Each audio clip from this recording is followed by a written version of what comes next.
Bubuhusan na ito eh. Balak ako ganyan na pag wala tayo ng gravity. Container, yung malalagyan ng tubig. Oo. Dali nga na, pasok nyo na pagpaan nyo.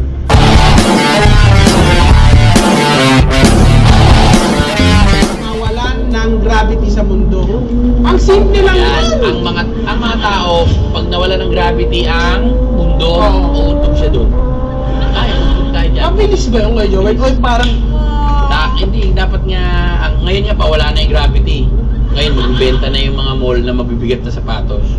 Eh, kung wala nang gravity kay Jobber, paano naman yung mga tatalon sa parachute, di ba? Wala nang parachute yun, dire-diretso na yun, pupunta na yun doon sa kalawakan hanggang maubusan sila ng hangin. Kaya ang binibenta ng sapatos nun, may balde, tapos papasok.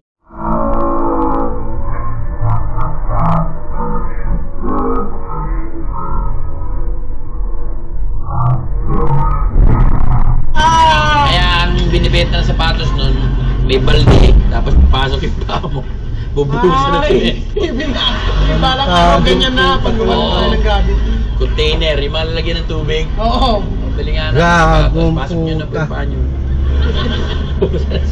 Benta na yung mga mall na mabibigat na sapatos.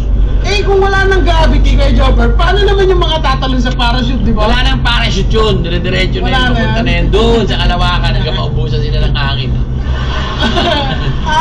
Kaya ang binibenta ng sapatos nun, may balde, tapos papasok yung paa mo. Bubuhusan na ito eh. Balak ako ganyan na pag wala tayo ng gravity. Container, yung malalagyan ng tubig. Oo. Dali nga na, pasok nyo na pagpaan nyo. Ang bigat mo, no? Tatapatan ng electric fan. Darating na natin ang tama. Anak na.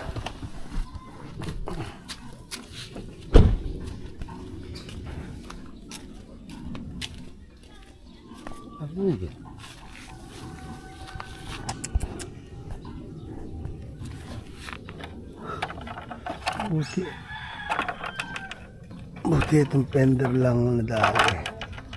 Ay nako. Dapat pala kinarga ko na yung kambing. Ay.